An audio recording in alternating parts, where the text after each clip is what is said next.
Ni soalan pertama dah. Soalan pertama demo soal. Demo kata goya kulit ni. Mai goya kulit dok kecek buku agama. So patut kedok. Boleh kedok bab tu. So patut kedok. Demo tanya dah.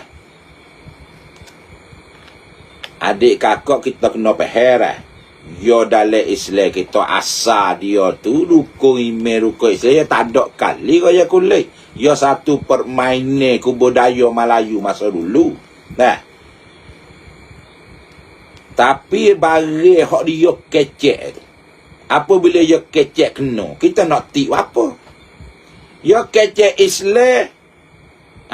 Kena ada 3 iman Islam ihsan. Apabila dia kecek lah tu betul. Betul kita nak tik apa? Ya dalam Islam ni ya ajar suruh kita terima kebenaran. Yang ni kata raya kulit. Walau tak cah kali pun kecek betul. Kita lalu kawak. Tak cah ajar anak murid dia. Ajar orang hak masuk wak. Buat pergi makan ni dia. Ya kata mu nak mari wikoku ni. Orang tua mu duduk rumah makan tak pergi. Lain kali tu mu kena orang rumah makan dulu. Lebih pada tu baru wikoku. Apabila tak cakap ajar orang masuk wak lagu tu kita nak kata salah. Hayu ajar betul. Kena tu hak ajar tu.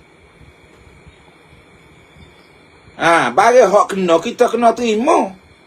Kalau dia kata, hamu susah, hamu pergi semua toko tu doa dengan hak tu. Barulah kita tambah bagi beg tu. Kita nak terima tak boleh bagi beg tu. Faham? Ni ajar betul. Mu nak mari wi bagi koku.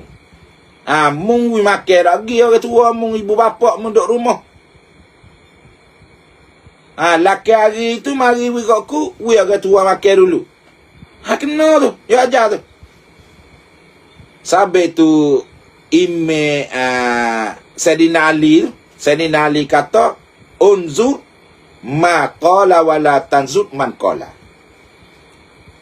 Mu tilik lah bagi hak dia kata. Mu jangan duduk tilik bagi orang hak kata. Orang hak kata yang duduk tilik. Tilik bagi hak dia kata. Kata dia tu betul tak betul. Kecek pasal kapal mudah-mudah. Apabila betul